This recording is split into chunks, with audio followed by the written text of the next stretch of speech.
Hello और अनमोल channel में आप सबको खुशामदीद, जहां हम साइंस, तारीख और सकाफत की सबसे दिलचस्प कहानियां दरियाफ्त करते हैं।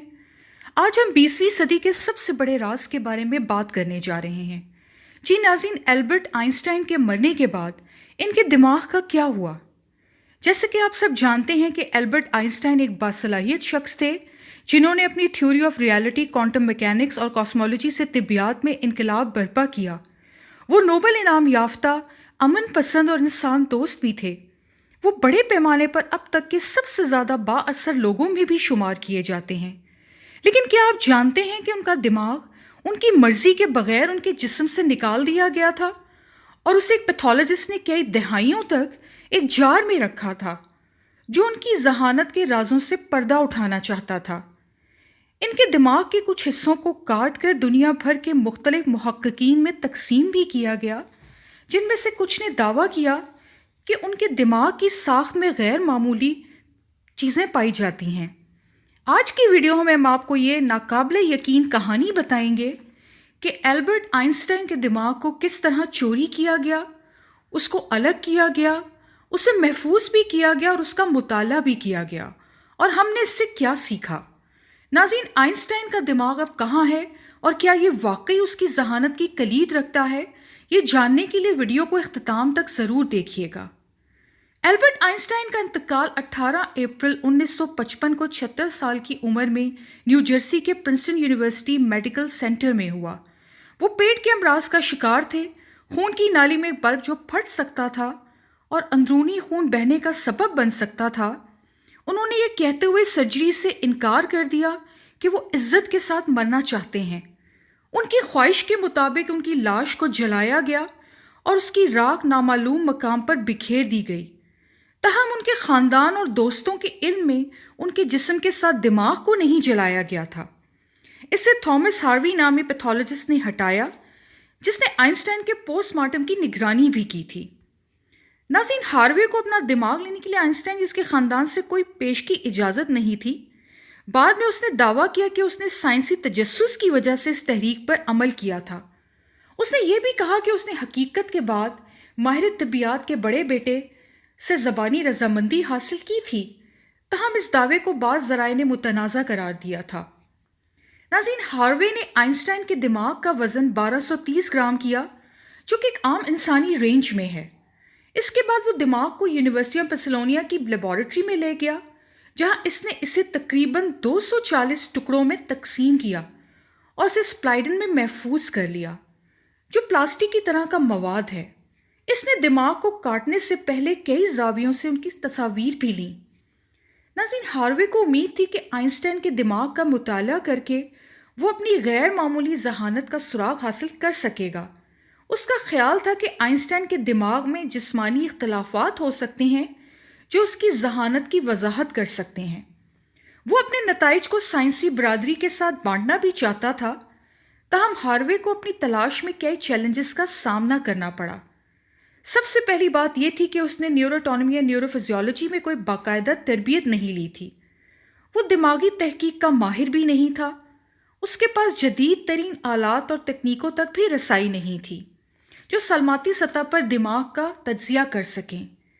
उसने बग़ैर इजाज़त के आइंस्टाइन का दिमाग लेकर इखलाकी और कानूनी असूलों की खिलाफ वर्जी भी की थी। उसने अपनी साख और कैरियर को खोने का ख़तरा मोल लिया। उसने इंकशाफ किया कि उसने क्या क्या किया है। उसे आइंस्टाइन के कुछ रिश्तेदारों और साथियों की मुखालफत का भी सामना करना पड़ा, जिन्होंने उसके इस अमाल को मंजूर नहीं किया। आइंस्टाइन के दिमाग का मुताला करने का उसके पास कोई वाज़ेह मंसूबा या तरीका भी नहीं था। उसके पास जांचने के लिए कोई मखसूस मफरूज़ा या सवाल भी नहीं थे। आइंस्टाइन के दिमाग का दूसरे दिमागों से मुवाजना करने के लिए उसके पास कोई कंट्रोल ग्रुप या मवाजना ग्रुप भी नहीं था। उसके पास जहानत या जहानत की पैमाइश के लिए कोई वाज़ेह मेयार तक नहीं था। नतीजे के तौर पर आइंस्टाइन के दिमाग पर हार्वे की तहकीक बड़ी हद तक गैर नतीजा खेज थी। उसने 1965 में इस मौजू पर सिर्फ एक मकालमा शाया किया, जिसमें आम दिमागों के मुकाबले में आइंस्टाइन के दिमाग में कोई ख़ास फ़र्क नहीं बताया गया था। हार्वे ने महसूस किया कि वो अकेले आइंस्टाइन के दिमाग का मुताला कर भी नहीं सकता। اسے اس سلسلے میں دوسرے ماہرین اور محققین کی مدد کی ضرورت تھی جو دماغی سائنس میں زیادہ علم اور تجربہ رکھتے تھے۔ وہ آئنسٹائن کے دماغ پر اپنے قبضے کو خفیہ رکھ کر تنقید اور تنازعات سے بھی بچنا چاہتا تھا۔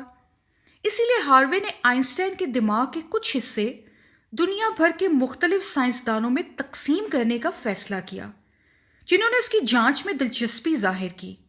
اس نے کچھ ٹکڑوں کو پتلے حصوں میں کاٹ کر سلائیڈوں پر لگا دیا۔ اس نے یہ سلائیڈز محققین کو بھیجی جنہوں نے اس سے درخواست کی۔ اس نے کچھ بڑے ٹکڑوں کو فارمیلن سے بھرے جار میں بھی رکھا جو کہ ایک محفوظ حل ہے۔ وہ ان برتنوں کو اپنے گھر یا دفتر میں محفوظ کرتا تھا۔ جب بھی وہ سفر کرتا تھا تو اپنی گاڑی یا سوٹ کیس میں اپنے ساتھ انہیں لے کر جاتا تھا۔ ہاروے نے اس بات کا سراغ نہیں لگایا کہ اس نے کتنی سلائیڈز یا ٹکڑے بھیجے یا واپس لیے۔ اس نے دستاویز بھی نہیں کی کہ آئنسٹائن کے دماغ کا کون سا حصہ کس کو ملا، انہوں نے کس کے ساتھ کیا کیا۔ اس کے وصول کنندگان کے ساتھ اس کے نتائج کے بارے میں ہم آہنگی سے بات چیت بھی نہیں کی گئی۔ ناظرین، آئنسٹائن کے دماغ کا ایک ٹکڑا حاصل کرنے والے پہلے محقق میں سے ایک میرین ڈائمنڈ تھے جو یونیورسٹی آف کیلیفورنیا میں اناٹمی کے پروفیسر تھے۔ انہیں ہاروے سے آئنسٹائن کے دماغ کے 4 بلاک ملے جن میں سے ہر ایک کے 40 حصے تھے۔ ڈائمنڈ اور اس کے ساتھیوں نے آئنسٹائن کے دماغ کا عام دماغوں سے موازنہ کیا اور یہ پتہ چلایا کہ آئنسٹائن کے دماغ کے کچھ خلیوں میں نیورونز کے ساتھ گلیل سیلز کا تناسب زیادہ تھا۔ اس نے اپنے نتائج میں بتایا کہ آئنسٹائن کے دماغ میں زیادہ معاون خلیات ہیں جو اس کے نیورون کے کام کو بڑھا سکتے ہیں۔ ایک اور محقق جس نے آئنسٹائن کے دماغ کا حصہ حاصل کیا ورسن تھیں جو کینیڈا نیورو سائنسز کی یونیورسٹی میں پروفیسر تھیں۔ 1996 میں انہیں ہاروے سے آئنسٹائن کے دماغ کی تصاویر ملی۔ انہوں نے اور ان کے ساتھیوں نے تصاویر کے نتیجے کا تجزیہ کیا اور یہ نتیجہ نکالا کہ آئنسٹائن کے دماغ کا ایک حصہ غائب تھا۔ ان کے مطابق آئنسٹائن کے دماغ میں زیادہ سطحی رقبہ اور رابطہ تھا جو اس کی مقامی اور ریاضی مہارتوں کو آسان بنا سکتا تھا۔ اس کے بعد ناظرین ایک اور محقق پروفیسر ڈین فالک تھے۔ فالک اور ان کے ساتھیوں نے 85 عام دماغوں کی تصاویر کا موازنہ آئنسٹائن کے دماغ کی تصاویر سے کیا اور یہ نتیجہ نکالا کہ آئنسٹائن کے دماغ میں کئی خصوصیات تھیں جو دوسرے دماغوں میں نہیں تھیں۔ ان کے دماغ میں زیادہ پروسیسنگ پاور ہے جو ان کی تخلیقی اور ترجیحی سوچ کو قابل بنا سکتی ہے۔ ناظرین، ہاروے نے کئی سال تک آئنسٹائن کے دماغ کو اپنے قبضے میں رکھا۔ وہ ملک بھر میں گھومتا رہا، مختلف ہسپتالوں اور لیبارٹریز میں کام بھی کرتا رہا۔ اس نے اپنے ساتھیوں صحافیوں کو دماغ دکھایا لیکن اس کی ملکیت نہیں چھوڑی۔ آئنسٹائن کے دماغ کے ساتھ ہاروے کے جنون کی وجہ سے اس کی شادی، اس کی ساکھ اور کیریئر کو بھی نقصان پہنچا۔ اس کی بیوی نے اس سے طلاق دے دی۔ اس نے ہاروے پر اپنے خاندان کو نظر انداز کرنے اور ذہنی طور پر غیر مستحکم ہونے کا الزام لگایا تھا۔ اسے کئی ملازمتوں سے بھی نکال دیا گیا۔ بالآخر 1998 میں ایک مقدمہ درج ہونے کی صورت میں دماغ واشنگٹن ڈی سی میں national museum of health and medicine کے سپرد کر دیا گیا۔ اسے کیٹلاگ اور ڈیجیٹائز کیا۔ انہوں نے دماغ کا ایک ورچوئل 3D ماڈل بھی بنایا جسے آن لائن تحقیق کے لیے ڈاؤن لوڈ کیا جا سکتا ہے۔ ناظرین، آئنسٹائن کے دماغ کی کہانی دلچسپ اور متنازع ہے۔ یہ دماغی تحقیق کی اخلاقیات، قانونی حیثیت اور ذہانت کی نوعیت پر بھی سوالات اٹھاتی ہے۔ آئنسٹائن کے دماغ پر تحقیق نے ملے جلے متضاد نتائج پیدا کیے۔ آئنسٹائن کے دماغ پر تحقیق اس سوال کا قطعی جواب نہ دے سکی کہ آئنسٹائن کو کس چیز نے جینیس یا ذہین بنایا تھا۔ خلیے علاقے خصوصیت کی شناخت بھی نہیں ہو سکی جو اس کی ذہانت کا سبب بنتے تھے۔ یہ بھی بتانے میں ناکام رہا کہ دماغ کیسے کام کرتا ہے اور اس نے کیسے سوچا، کیسے سیکھا۔ تاہم اس ریسرچ نے نیورو سائنس اور نفسیات کی ترقی میں اہم کردار ادا کیا۔ اس نے دماغ اور رویے کے درمیان تعلق کے بارے میں نئے سوالات اٹھائے اور ہماری سمجھ کو چیلنج اور تقویت بخشی۔ آج کی اس انٹرسٹنگ ویڈیو کے بارے میں ہمیں اپنی رائے ضرور دیجیے گا۔